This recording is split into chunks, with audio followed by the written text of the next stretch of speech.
It is time for Flames Unfiltered, hosted by Burud and Kyle Lewis. We talk Calgary Flames hockey and usually a whole bunch of other stuff. Yeah, more so all the time, it would seem. It seems like the worse our team gets, the less we talk about them and talk about other stuff. But actually, a lot of Flames news to talk about this week. Some good, some bad. Yeah.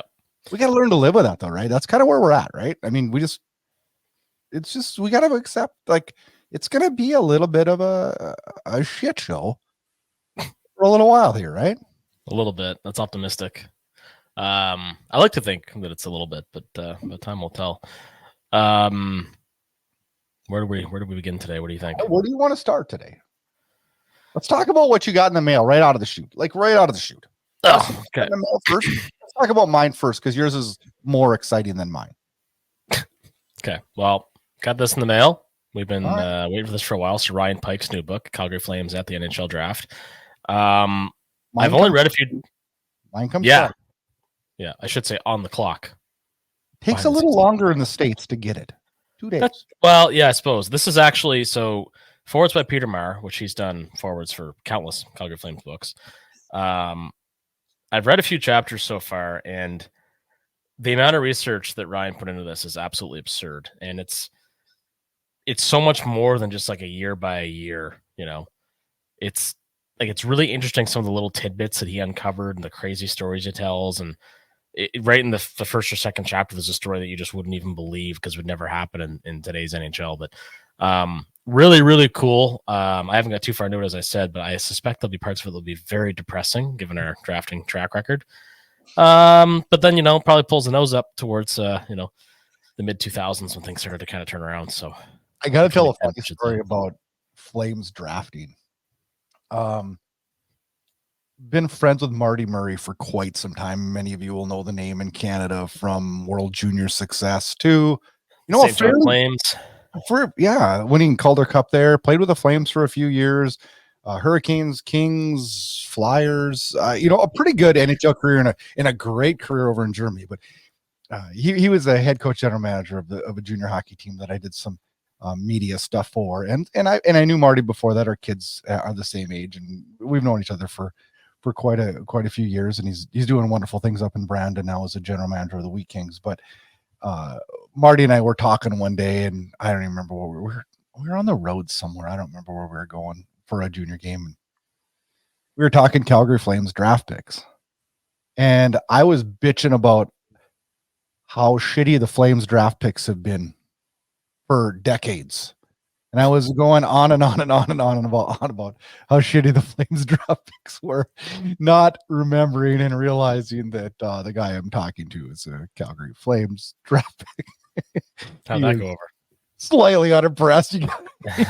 But that's Marty's good shit. He just got a kick out of it, actually. So we can talk about worse ones than him. Nicholas Sundlad would like a word. Yeah, looking back, Marty kind of didn't get a fair shake in Calgary. With the timing was, we had already had a couple really smaller forwards, and it was just a myriad of different things didn't pan out. And that's usually make it or break it in an organization. You need a lot of luck, right? And he didn't get that in Calgary. He got that other places, but not so much in Calgary. Yeah. I mean, it was kind of a weird time too when he was coming through, and he, as you said, earlier, like really carved out a really nice career for himself professionally in North America and most certainly in Germany. So he's a guy that I always remembered, and I couldn't really tell you why. Probably because he was part of that Calder Cup winning team, because St. John is an hour and a half drive from here. I'm down there for work actually fairly regularly. So, and people in St. John remember him quite well. So, but just again, quickly about Ryan's book, I can't recommend it enough just based on what little I've read. It's actually pretty hard to put down for a book that might give you the impression of it's as boring as watching a draft, and it certainly isn't. It's a fascinating read, a lot of cool information, and a hell of a lot of work they put into it. So if you're any kind of a Flames fan, I highly recommend it. I cannot wait till Friday to get mine. So yeah, let me know what you think. And hopefully, Ryan gets a chance to check this episode out and hear us give him a little bit of love, because he put a lot of work into it, and it certainly shows. It's a great book. I can't wait. I can't wait to start reading it. Yeah. So what else? What else we got? What else is on the go? You want to go something optimistic or some bad news? Where are we at? I thought it was a fun Flames weekend watching the Colorado, the 4-1 win over Vegas, the 5-2 win over Montreal. By the way, I'm gonna try to keep last names at a much better. Last week, was I drinking or something on the show? Like I was What was going on? I was so stuffed up I was muted for half the show. Last show was a wreck. It was a train wreck for us. Yeah, I mean, and yeah, all right. This week we're in decent shape. The Flames not so much, but no, the 5-2 loss to Washington, was it 2 nights ago? Just pissed me off. Well, it pissed me off for another reason too. See, we got a late notification that our ice time for pickup hockey was actually going to be at 8:00 because the high school's done for the year. So we had an 8:00 ice time instead of 10:15, which is a significant difference for a guy like me who on Tuesday morning his phone starts ringing around 7 a.m. But even then, the game was done early. The Flames played early, so I was done at 9 my time. They were on at 9:30. Didn't even have beer. Didn't have any beer. Left the rink, rushed home, showered, and sat down to watch the game. And I should have stayed at the fucking rink. It was one of those games, like I was sitting there watching it, and my one daughter asked me, "How's it going?" I said, "Geez, I feel like we should be winning this game, but we're not." Yeah. And I don't know. It was. We've had about a dozen. Nah, not a dozen. That's probably unfair. Probably 6 or 7 this year where it's been like, well, this is really frustrating because we should be in a lot better shape than we are this game, and we're not there. And a myriad of problems. I don't know. We do it every week. Let's talk about the goaltending, and Markstrom's injured again. So Wolf's here, which is good. Mm-hmm. And I have a couple of thoughts about this, and then I want to get your take. I'm tired of every game going, how's Wolf been? I think all of us, whether we're looking for him to do good or looking for him to do good, are irrational nitpickers on both sides. You mean good or bad? Good or bad. I think the people who want him to not be, I think we're overcritical on his bad and we're over positive on his good. I think he's been somewhere in between. He's showing signs of greatness and signs of shittiness. Albeit the first goal against Washington the other night was a goal that an NHL goalie needs to stop. Absolutely. But all in all, like, I am so tired of hearing about his size. Like, I really honestly don't give a damn about his size anymore. I just want him to stop the puck. Like, I don't care. Like, Nashville doesn't talk about Juuse Saros' size every goddamn game. Like, let's just stop with it. Okay, we know he's small, but you know what? I don't care if he's 6'6" or 5'2". I expect an NHL goalie to make the stops he needs to make. That's it. Yeah, that's it. And that wasn't the case against Washington, but his prior 2 games are fantastic. And Greg Millen had pointed out in one broadcast about how good Wolf's lateral movement is, which is true. So I just pulled up while we're talking about it because I remember this quite well, but I wanted to see it in front of my face here just to make sure I remember correctly. And by no means am I drawing any comparisons here. But Marc-Andre Fleury's first season with the Penguins in 03-04, 21 games, 4 wins, 14 losses, 2 ties, overtime losses, or whatever. A 364 goals against and an 896 save percentage. So we're on about the same pace right now with Wolf. 05-06 plays 50 games, 13 wins, 27 losses, a 325 goals against an 898 save percentage. Like, he was thrown to the, forgive me, but Wolves with the Penguins at the time, right? That's exactly what's going to happen to our goalie if we trade Markstrom. Yeah, and I mean, whether he progresses a little slower, a little faster, I mean, it's hard to say. At this point, he's succeeded at every level, and to this point, there's no reason to believe he's not going to succeed at this level. So, hold your horses, calm down, all that good stuff. I'm still on the bandwagon though of like, let's keep Markstrom and let's split time next year and see what happens. Well, if we think we're going to have a competitive team, then I'd be of the same mind. I do think there's a possibility of some significant. I don't think we're going to be competitive next year. Well, we could be with a couple of. That's the thing. This team is so much in the middle, right? I was looking even the other night, like watching the broadcast. So, like, you're watching the game, right? And you see that graphic show up of the 30th place power play, And you can't help but think, at least if you're me, if that power plays 22nd, maybe we probably got 3 or 4 more wins, and this is a different conversation. But we did this all last year too. What ifs, right? Yeah, because we're super mediocre. We don't suck enough, and we're not good enough, right? But do we really want to suck enough? Because that's painful watching. I don't really want that, and I'm not saying it's painful. Right now, at least the direction's clear. That's all. But at least okay. But I'm gonna push back on one thing you said. I agree with 99.8. But here's what I'm gonna push back. If our team's really gonna be weak next year, like that's when I want Markstrom. Now, because he's still not going to get us into a playoff spot. But like, I don't want to throw Dustin Wolf in there and have him get freaking shelled night after night after night. I don't think that's healthy. Well, I don't think that's healthy. Doesn't mean you have to keep Markstrom. Could be a tandem with Vladar. Could be anything, right? Yeah, I know. All I'm saying is if Jersey comes back in the summer and blows your socks off with a trade offer, you got to look at it. Totally good. I'm taking it. I'm with you. But if we get a mediocre return, I'm going to be pissed. Well, you could make the argument that the Hannafin return is mediocre, but based on the circumstances, maybe not so much. But overall, it's hard to fault Conroy in any of the trades he's made.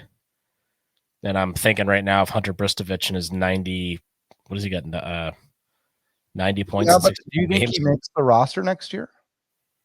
I think he gets a look. I don't think he makes it only because defensemen like him, who it's a big jump. Yeah, 2 scouts have already told me he can run an NHL power play today. He's that good at it. But defensively, he wouldn't make it at this point. I don't think. Yeah, we'll see what happens there. Yeah. I just think, right now I'm starting to look at the picture a little differently, and it's like, as much as I want to see how Dustin Wolf progresses this year, I'd like to see him get 5, 6, 7 more starts. But we need him. We need him to go down to the Wranglers and make sure he has a strong playoff run. Yeah, exactly. That's Which actually, that's going to be he needs that, and I think that's a really good segue, if I may, into the Jacob Pelletier being sent down to the Wranglers. What were your thoughts on that? Gosh, people are going to get mad at me. You're probably going to punch me through the screen. It's well deserved, right? He didn't play worth a darn. No, I agree with you. I love Pelts. I agree, and I think he agreed too. I hate saying that because I'm not picking on the guy. I'm flat out speaking the truth. But you know what? I was listening to Barn Burner yesterday or today. I can't remember which one. And Rhett Warner made a really good point. He's like, Andrew Mangiapane is playing as good as Jacob Pelletier is doing, but we keep putting him out there. Well, different contract too, I guess. But I agree. Is that why you tweeted today about, would you trade Mangiapane? I did. I did, not only because I've been thinking about it a lot lately, and not just because of this week. We talked numerous times throughout the year about his play and what we think. And I mean, I don't hate Andrew Mangiapane. I mean, I look at his contract and I'm like, how the hell did we establish that number? But and I had people tweet back to me, we should have traded him after his 30-point season. Well, yeah, if we could read the future season. Yeah, 30-goal season. If we could read the future, yeah, I agree, but we can't read the future. So no, everybody assumed he was still on the trajectory. So so I mean, he was on the right trajectory, but as like we watch Dylan Dubé kind of go, here and then mediocre and then down. I'm afraid is Mangiapane on that same. He's, to me, he works his ass off, but in the end, doesn't bring us many rewards. Well, I think the Dubé thing was also. I think that was subjective to the situation he was dealing with. And Mangiapane, I mean, I don't know many guys that aren't making $5 million plus after a 30-goal season, right? So he's not having a horrible year by any stretch, but I think the Flames did the right thing by bridging him essentially. You imagine if we signed him like a 5x5 or something like that. You want him to re-sign him? Depends on the money, but he's taking a pay cut if that's the case. Okay, so let me ask you. Okay, I agree with the concept there, but so let's say we get him for 4. Where are we slotting him at? Do you want him in our top 9? I don't. I want better. I think we can get better. If we're going to win a cup, we need better. Well, I don't know. He's always been really obviously everywhere works well with Michael Backlund, but there's different places you can slot a guy that can make him move up and down your lineup, right? And just because he's having an off year this year doesn't mean next year's not going to be better, right? No, I know, but was he good last year? Did he blow the doors off last year? I don't think so. Was anybody good last year? Toffoli. Yeah. No, he hasn't blown the doors off since his 30-goal season, but he's had stretches where he's been good. And I'll never ever forget the goal he scored against Dallas in Game 5. But okay, is that a problem that we have as Flames fans? Do we get too attached to these guys? That's a problem as a hockey fan, and no, because I mean, God, this is a horrible example because he's like the salt of the earth, greatest guy in the world. But like, I remember Matt Stajan's like wonderful goals, right? Yeah. And if you asked me right now what I thought of Matt Stajan, I'd be like, unbelievably great. Loved him. But were we winning a Stanley Cup with Matt Stajan? Well, yeah, but you're not going to win a Stanley Cup with any one player. The Oilers can't win a Stanley Cup with Connor McDavid. Oh, hey, Kyle. Look at this. My Amazon dinged, delivered today. My book is in the mailbox. You better text your wife or grab it for you. Delivered. Yeah, I mean, you're not. Yeah, not all. But so now you can let me know even sooner what you think of it. There's no one player you can do that with. And could you win a Stanley Cup with a guy like Matt Stajan? 100% you could. If you yes, I know. That's not a fair statement. I don't. It's so circumstantial. Like, and I see this on X all the time. People are like, oh, here's a hypothetical trade, or we're going to trade this guy, or this guy's got to go. It's like, how do you think you know the market? What makes you think that you have any idea at all? And I'm not. We went through that for a month, right? Everybody thought they needed a return for Jacob Markstrom. Nobody did. Yeah, but look at what we get back for Hannafin. Circumstantially, Flames' hands are tied. Like I thought we did fine, given what we had there. But that's what I mean. Could we've got a little bit more if they hadn't been, basically cornered by Hannafin's camp? Yeah, probably. But I don't mind what we got. I mean, the main thing is we're selling off assets, like we've talked about. So, what were your thoughts on Jacob Pelletier after my 10-minute rant that went spewed all over the place? I think he was playing with some hesitance because of the nature of and the reality of the injury that he suffered. It was a terrible injury and 100%, man, 100%. Like, I never saw that. I always thought he was in there, and I thought he was doing everything he could. He played okay, but I mean, just nothing was happening for him. And I'm not saying that it was that noticeable on the ice. I just think that when you come back that late in the season and expect to be a regular contributor like we all thought he was going to be, it probably wasn't realistic to expect that. And he needs a bit more time to play more minutes and with the Wranglers and maybe win a Calder Cup. So one of my fears with him is, like, I feel like he's like the hardest working dude in the world, right? He pretty well is, yeah. But one of my fears with him is that he lacks scoring touch. And I know you're going to be like, wait a second. I watched him score a shitload of goals in junior. I know you're going to say that. And you did. But you know how that is? There's certain guys when they hit the NHL level, they'll be like, I remember a play last week where he was like in the slot right there, perfect, and nothing happens, right? He hit the goalie in the chest, and it's like, crap. I don't know. Maybe I'm being over. Like I said, I think he tops it as a 2020 guy at the NHL level. Just because I saw him score a fair amount in junior. Everybody scores a lot in junior if they make it to the NHL, typically. Sure. So I think he's gonna be one of your better all around forwards. But this was the right decision at the end of the day. Where does he slot in on this team? We don't know yet. How the hell do we know that yet? He just missed 3/4 of the season. He's played 13 games. Pretty hard. Yeah. So that's why he's going back down. 24 last year. You know what? He agreed with the assessment. He didn't say he necessarily agree with it, but he didn't complain about it. He saw no issue with it, and he's right. I don't think you're going to get that from him, though. I don't think that's a guy. That's what I mean. He's a good teammate. He's a professional, and he knows he can be better than what he has been, and he's going to be. And don't you think like guys like him and like Wolf and like in Coronado too? These playoffs are so critical. If they could, the Wranglers have stumbled lately, but if they can get into this playoff run, like this is really, really big for them. Well, they were missing Jeremy Poirier for quite a while too. They were. I got a funny story actually about the Wranglers here in a second. But I may as well tell it now. So because it also ties into the Moncton Wildcats. So Jonathan Asperdo, who played for the Wildcats here as well, Wranglers defenseman. Did you see the penalty shot goal that he scored?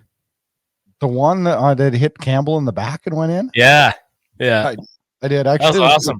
I'm going to try to clip a video and play it on here, but that would have taken me an extra 10 minutes. Oh man, I showed a bunch of people like, how the hell? Like, it's also a testament to how Jack Campbell's career has gone. I mean, not that he's really at fault for that goal, but good. Oh Lord. I know. I thought the same thing. I'm like, oh man, when the sun shines on somebody, it shines, and when it's shitty, it's shitty. I was talking to my doctor today, actually, and I showed him the video, and he's like, yeah, he's still playing it because he knew him when he played for the Wildcats. And I said, yeah, I said, no, he's carved out a really nice pro career for himself. He's been a bit of an anchor for the Wranglers, so it's kind of cool.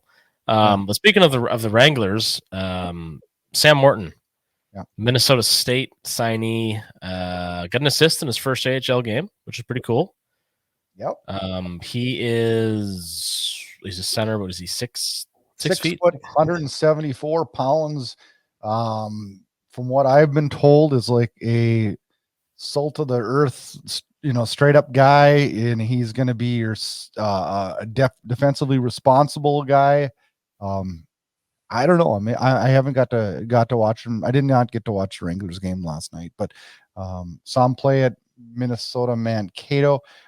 I did not see a bunch though. I really didn't. So I was surprised at the signing. I'm happy about it, I guess. I don't mind these shots on college guys. I really don't. He is 25 or will be 25, which created another thing that didn't make the Flames look really good this week.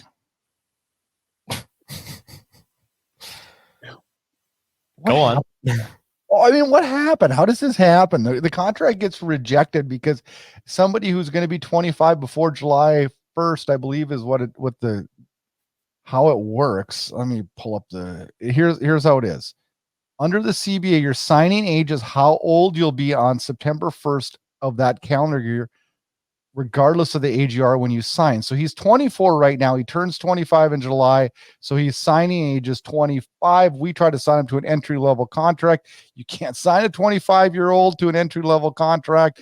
The contract gets rejected from the league. It gets restructured. It's all good now. But it just kind of looked. Well, it also, for those that didn't see it, because somebody brought up a comparison to somebody else, I forget who it was, but saying, well, the rule didn't apply to this guy. Well, the rules are different for North American and European players in this case, too. Yes. I saw that, too. Who was it they were comparing it to? I can't remember. I can't think of it. Anyway. Gosh, I can't think of it. Point is, the rule's different. Did it not remind you in, like, you know where I'm going with this? It's like I know exactly where you're going with this. Lightest example ever of the Ryan O'Reilly offer sheet. No, it is not even close to as bad as that. No, but it's still a clerical error. It's like, how did you not know that? Well, here's what the thing is. I don't expect Craig Connery I don't expect them to know everything. They've noticed, or whoever how does it slip through like all these guys? How does it slip through the agent? What? At the end of the day, somebody didn't do their job. It's that simple. I mean, it slipped through a lot of guys, right? I'm assuming Craig Connery wasn't all that pleased at the look it is. I mean, it's not like it's the O'Reilly thing is bad. I mean, anytime that was egregious. Word of the day. It was that's egregious. An offer sheet. Yeah, that was a bad one. This one was like not wonderful, but like remember that line, our understanding. Yeah. Well, your understanding was wrong, and you should have been fired for it. Also, for those of you watching on YouTube, answer the question: is Brad a Coke or Pepsi guy? Oh, definitely a Coke guy. Let me see that can. Is it different in the States? Hold that up for a second. Oh no, I think it's the same. Sometimes they're different. Like you guys what do you call Kraft dinner down there? Kraft mac and cheese or something? It's macaroni and cheese. Kraft is the brand. Yeah, but don't you call it Kraft macaroni and cheese? We call it Kraft dinner here. No, and I can tell you something. I haven't had dinner yet. When we're done this podcast, I'm going to dummy a Costco-sized box of it. So I like that stuff. That's where I'll be if you need me. It's much more popular in Canada than it is the States. Yeah, we love our sodium up here. What are you talking about? We've got to be the fattest country in the world. Well, that's just because of Houston. Is this going? No, we're good. Okay. So Sam Morton, I've heard him likened to Tyler Toffoli in the sense that he has a lethal shot and is good along the boards and down low, but is not the best skater. So, have you heard? This is hilarious. Everybody that we've got lately, Kuzmenko lethal shot. You know, everybody we talk about, Coronado lethal shot, Morton lethal shot. Everybody's got a good shot, and they make the NHL. hey, you know what? I'm interested to see how this one plays out. I when I played on Monday, I'm not a great hockey player by any stretch. I ripped a shot of a goaltender's glove. One of my buddies. Actually, I'll tell a quick story about him too. But he said something like on the bench, like, "How the fuck you learn to shoot like that?" I'm like, well, the stick was like $300, so that's really where the shot came from.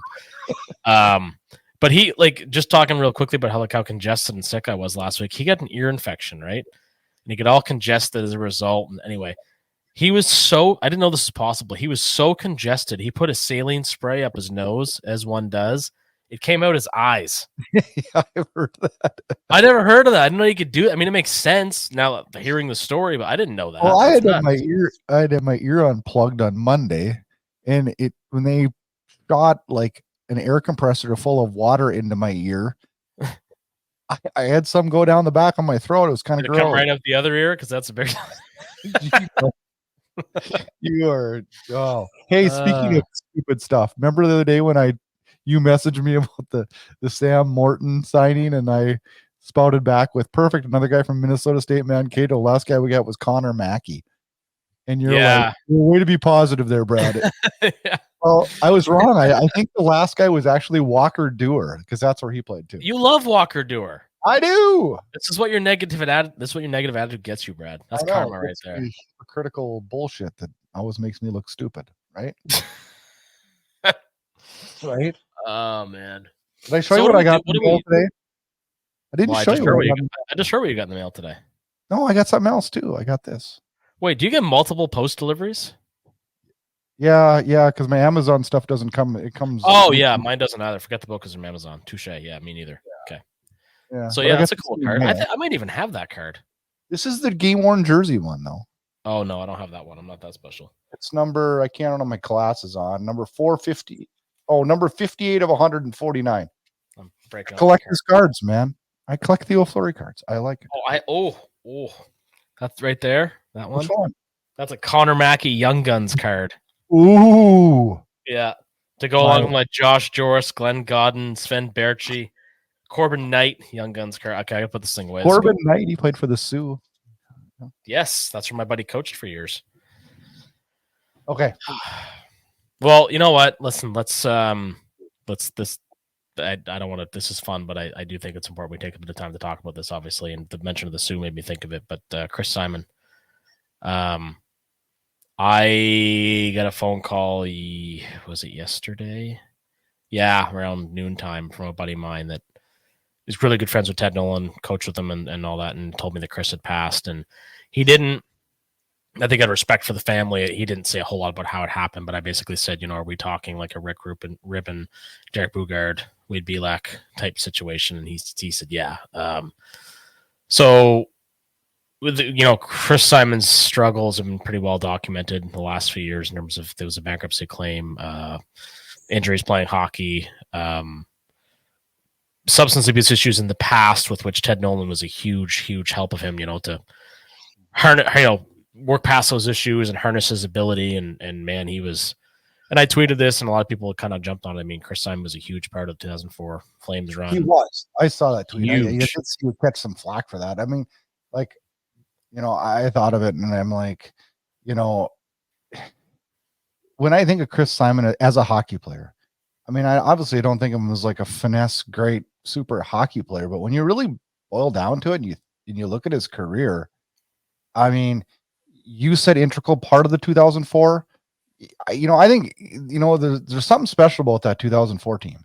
And I don't know if you can find a player on that roster that wasn't an integral part, because that's what that team success was their depth and they were a true team. Like, they didn't have the superstars. I mean, they had Iginla, but I mean, when you still think about it, I mean, it wasn't like a McDavid and hop on my back thing. I mean, this was a team that it took every bit of it. And he was a great hockey player. He won a Stanley Cup in 98 with the Avalanche. 96, excuse me. in 98, he led the Capitals with 29 goals. Yeah, and that I think 98 he went to the Cup final and lost to Detroit with those Capitals. Yes. And then had again, of course, the Cup run with the Flames. But I often think of him. I mean, obviously, first and foremost as a Flame, but that long hair in Washington with the Blue Eagle jersey. Yeah. I remember him a lot with Colorado too for some reason. That's what sticks in my head too. Yeah, he he resonated a lot with me because I'm close to some First Nations communities and I have a very strong affiliation with them and that way of life, I should say. And it really his passing really bothers me a lot. I can just imagine Ted Nolan's feeling as he was very much a friend / father figure to Chris. And obviously we're gonna hear more in the weeks ahead. I mean, I have no doubt that we'll hear more about links to CTE and Chris's brain and all that kind of thing. So it just really sucks. I mean, he's the second one from that team to pass after Steve Montador, of course. And those are some of my some of my fondest childhood memories. And obviously thinking of Chris's family, his former teammates, and his friends, and it really, really sucks. And all of us who watched him play, like it's a lot to deal with. I mean, because he's a very special player, like that. That mix of toughness and skill. I was thinking that goal he scored against Tampa, like when Iginla passed it to him, when he's just jamming away, and he was and then he threw himself into the boards the way he did. Like he reacted to that goal the same way all of us at home did, and I'll always remember that. And anyway, yeah, it really his passing really took the wind out of my sails this week. Yeah, it is sad. It seems like it seems like we talk about this way too often in sports, and you know what, in life, it's not just sports; it's in life, and seems like they keep getting younger, and it's sad. It's sad loss, and our condolences to the family, friends, teammates, and the hockey world. Because we're a tight knit group. I mean, the hockey world is together. Absolutely.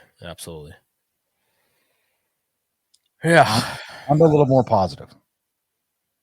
Hunter, that's a tough one to segue. So yeah, please. Yeah, Hunter Brzustewicz signs a contract, 3-year entry-level deal with the Flames. AAV at $950,000. The guy just keeps rolling, man. Yep. Just keeps rolling. He gets a signing bonus out of the deal too. I can't wait to see where this guy goes. I can't wait to see how he progresses. Having a wonderful year in Kitchener, and he's breaking records, and he interviewed the interviewer there a week or so ago in a really funny clip. He's got a magnetic personality. As I mentioned before, I know one of his coaches in Kitchener quite well, and has nothing but great things to say about him. And he, as I've mentioned to you, I'll reiterate it here, like it's been said by a few guys that he can run an NHL power play. Pretty much today, as with most defensemen, the defensive side of the game takes a bit longer to develop, but this guy was very much the centerpiece of the Elias Lindholm trade, and that's a lot of money in term and faith above all else to put in. A guy that was drafted where he was, and he's really progressed unbelievably well. I mean, I'm super excited for this guy. Super excited. So I saw a graphic today that Kuzmenko has more points with Calgary this year in 15 games than Lindholm does in Vancouver. In the same amount of games, or has Lindholm played more? I think he's played more. Lindholm's played 20. Yeah. And Kuzmenko's played 15. So if Lindholm knocked on the Flames' door this offseason and you were Craig Conroy, what would you offer him? Man, that's a tough question. I mean, part of me wants to say, just like to an ex-girlfriend, almost like, listen, I'm moving on, we're going a different direction. I don't know. If he said, I like Calgary and I'm willing to go $6 million, would you do it? No. And to think we were going to give him 8.5. Yeah, well, and I brought this up before. I mean, offensively, his numbers were inflated by his line mates, back when he had Gaudreau and Tkachuk on his wings. But he's still a good scoring center, is responsible defensive, all that stuff. But he's at that age now where people in Vancouver, what's going on? I don't know. He's playing with good people. Vancouver's the number one team in the league right now, I believe.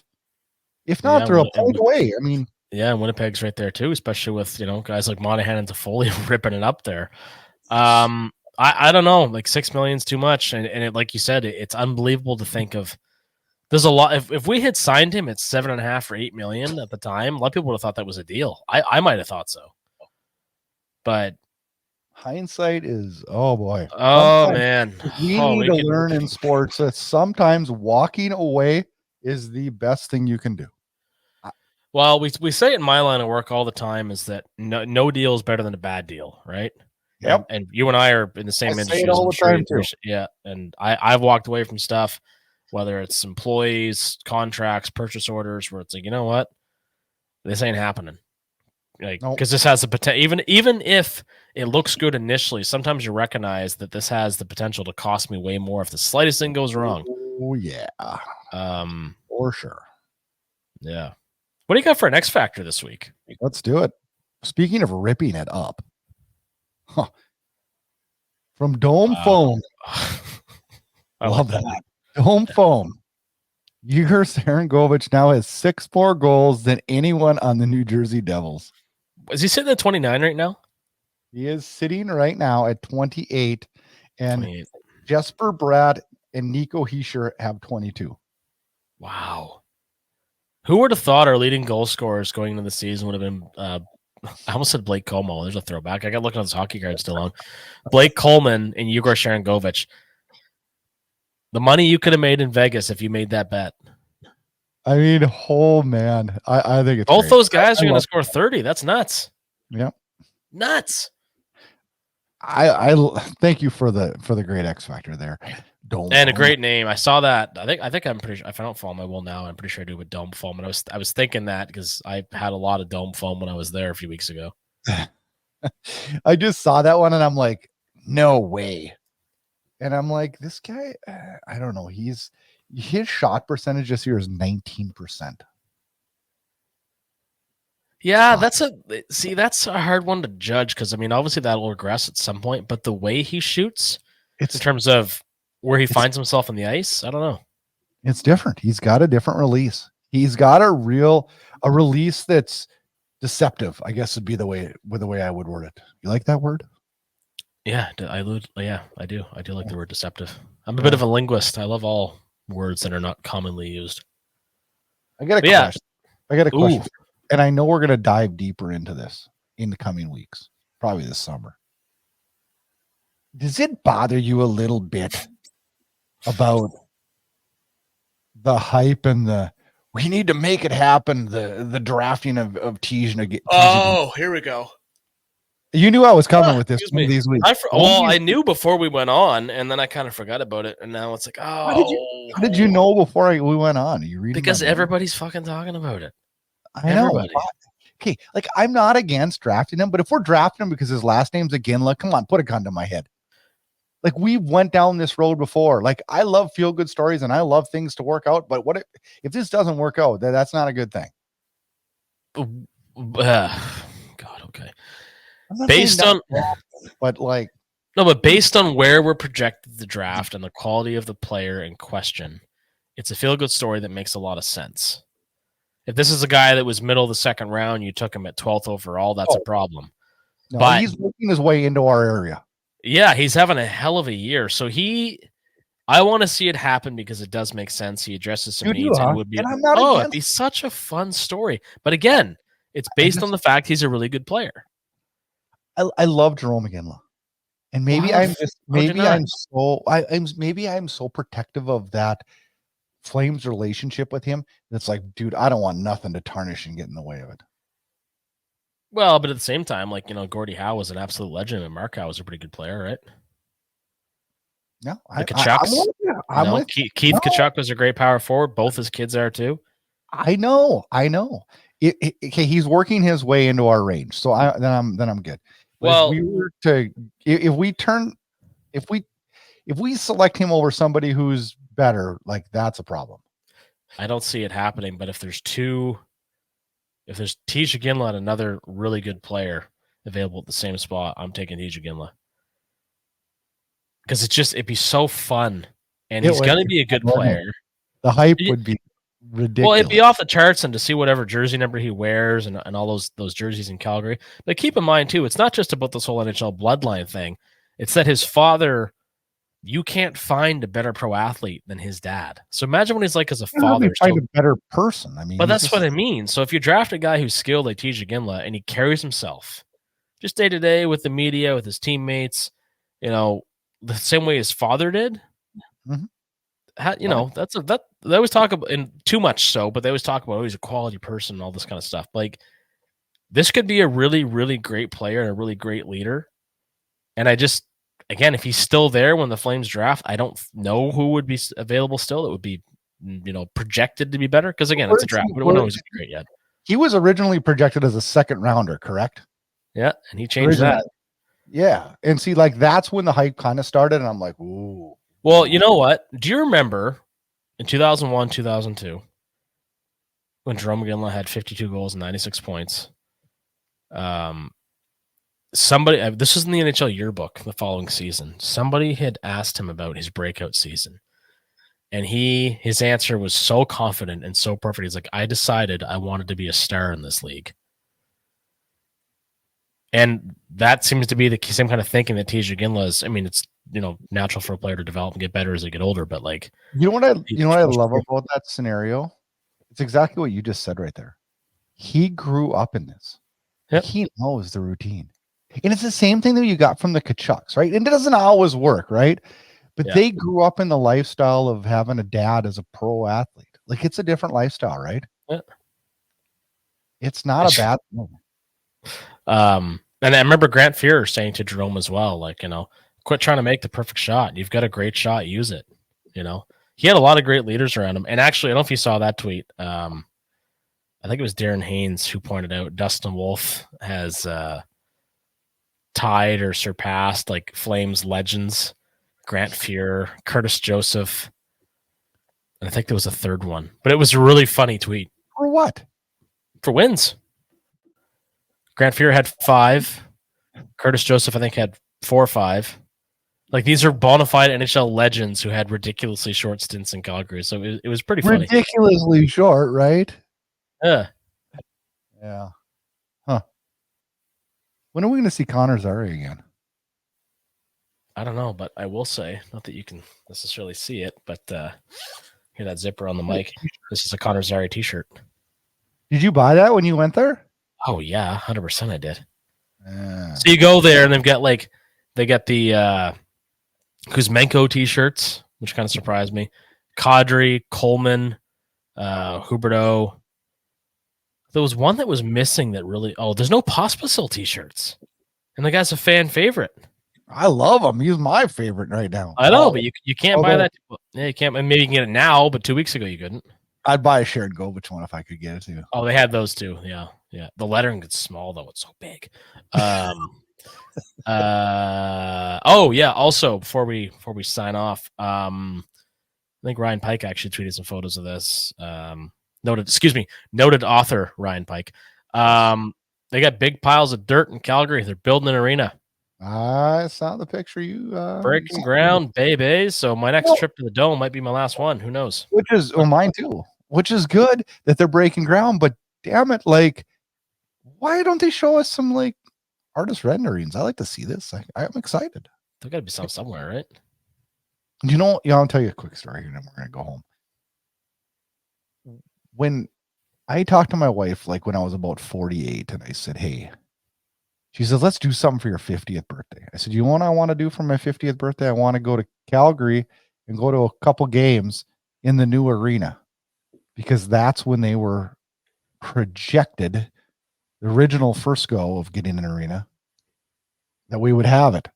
Well, I'm 51 right now, and we'll go for your 60th. I don't want to wait that long. It might not be open till then. I know. Oh, jeez. Well, what do we got this weekend? Saturday, Calgary. We got a long break here. Really weird. The Flames didn't skate Tuesday or Wednesday this week. They're back again tomorrow. Calgary in Vancouver, Saturday night hockey in Canada. Sunday night in Calgary, back-to-back. Buffalo comes to town, and then on Tuesday the Flames go to the Windy City in Chicago. Slumlord Trap game. Is there such thing as a trap game when we're not very good? No, there isn't. Thanks for pointing that out. Is it a trap game for them or us? I'm just throwing my arms up. Whatever. Whatever. I don't know. Not a fun talking. Yeah, that was We're back next week. Got lots to talk about. There'll be more between now and then. Yeah, but I like watching to see how these players progress, kind of seeing what we're going to have, how it's going to go. There's lots to talk about. Kyle and I will be back next week. More Flames Hockey Talk on Flames Unfiltered.